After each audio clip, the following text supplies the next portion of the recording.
Learn the use of verb Ebirigo, meaning have been living, in sentences. We are going to look into this verb called Ebirigo in our sentences right now. Remember, if you say Ebirigo, it means have been living. If you say Ebirigo, it means they have lived. They have lived there. Let us start. Igbo English. Number one sentence says, ha ebirigori ebe ahụ tupu anyị abịa. Ha ebirigori ebe ahụ tupu anyị abịa. Meaning, they have been living there before we came. Have been living means ebirigori.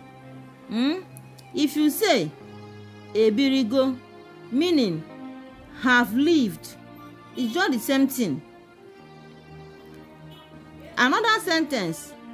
Nne na nna ego ebirigori n'Enugwu tupu amụọ ya. Nne na nna ego ebirigori n'Enugwu tupu amụọ ya.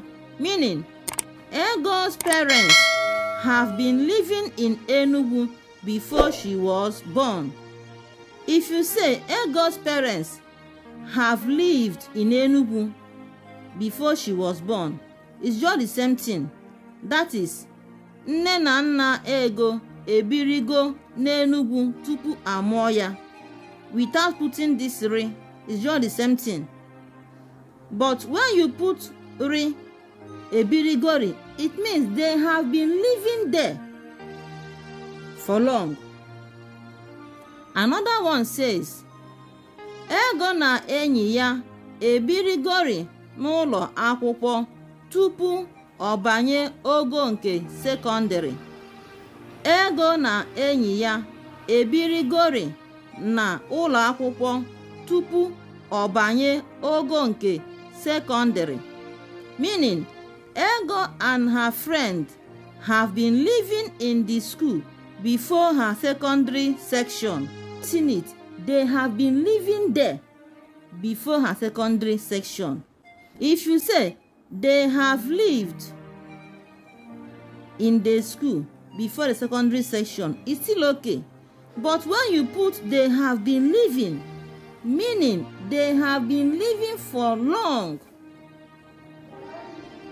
So, have been living means ebirigori in Igbo. It is our verb. We use it in order to bring out the meaning, the full meaning in our sentences.